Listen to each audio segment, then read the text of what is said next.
എല്ലാത്തിലും മുൻപന്തിയിലാണ്. ആരോഗ്യ മേഖലയിലും വിദ്യാഭ്യാസ മേഖലയിലും ലൈഫ് ഇൻഡിസസ് ജീവിത സൂചികകളിലും ഒക്കെ തന്നെ നമ്മൾ വളരെ മുന്നിലാണ് വികസിത രാജ്യങ്ങളുമായിട്ട്.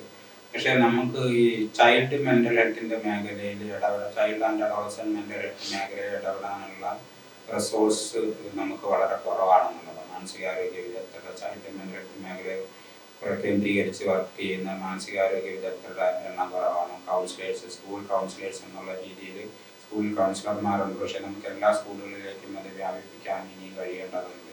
അതൊക്കെ സർക്കാരിൻ്റെ പരിഗണനയിലിരിക്കുന്ന കാര്യങ്ങളാണ്. പല ഘട്ടങ്ങളിൽ ചർച്ചയിൽ പങ്കെടുത്തിട്ടുള്ള ആളുകളാണ്.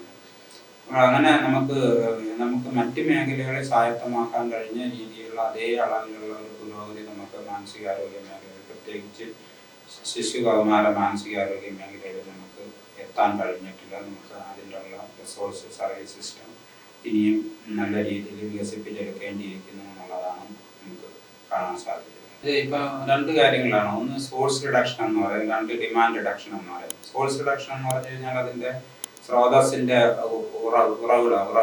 മയക്കുമരുന്നിൻ്റെ ഉറവിടം നശിപ്പിക്കുക എന്നുള്ളത്. അപ്പം അത് കേരളത്തിൽ തെക്ക് വടക്ക് വളരെ ആക്റ്റീവായിട്ട് ഇപ്പം നടക്കുന്നുണ്ട്. സോഴ്സ് റിഡക്ഷൻ കണ്ടെത്തലുകളും നശിപ്പിക്കലുകളും എല്ലാം മയക്കുമരുന്ന് കടത്ത് സംഘത്തിന് കണ്ണിയറുക്കുന്ന രീതിയിലുള്ള പ്രവർത്തനങ്ങൾ ആക്റ്റീവായിട്ട് കേരളത്തിൽ ഇപ്പം നടന്നുകൊണ്ടിരിക്കുകയാണ്. അതിനോടൊപ്പം തന്നെ നടക്കേണ്ടുന്നതാണ് ഡിമാൻഡ് റിഡക്ഷൻ എന്നുള്ള ഈ പറഞ്ഞ ഇൻഡിവിജ്വൽ ലെവലിലുള്ള ഇൻ്റർവെൻഷൻ. അപ്പോൾ അതും വികസിച്ച് വരുന്നുണ്ട്. പക്ഷെ എന്തായാലും നമുക്ക് ഈ നിയമത്തിൻ്റെ വസ്തുതകൾ യഥാർത്ഥത്തിൽ ഞാനതിനെ കുറിച്ചിട്ട് വിശദമായി പറയുന്നതിനകത്ത് ഞാനതിനകത്ത് അത്ര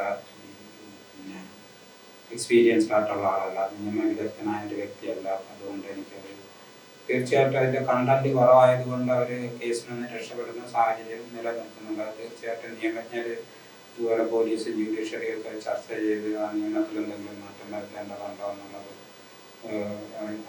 കണ്ടുപിടിക്കേണ്ട കാര്യമാണെന്നാണ്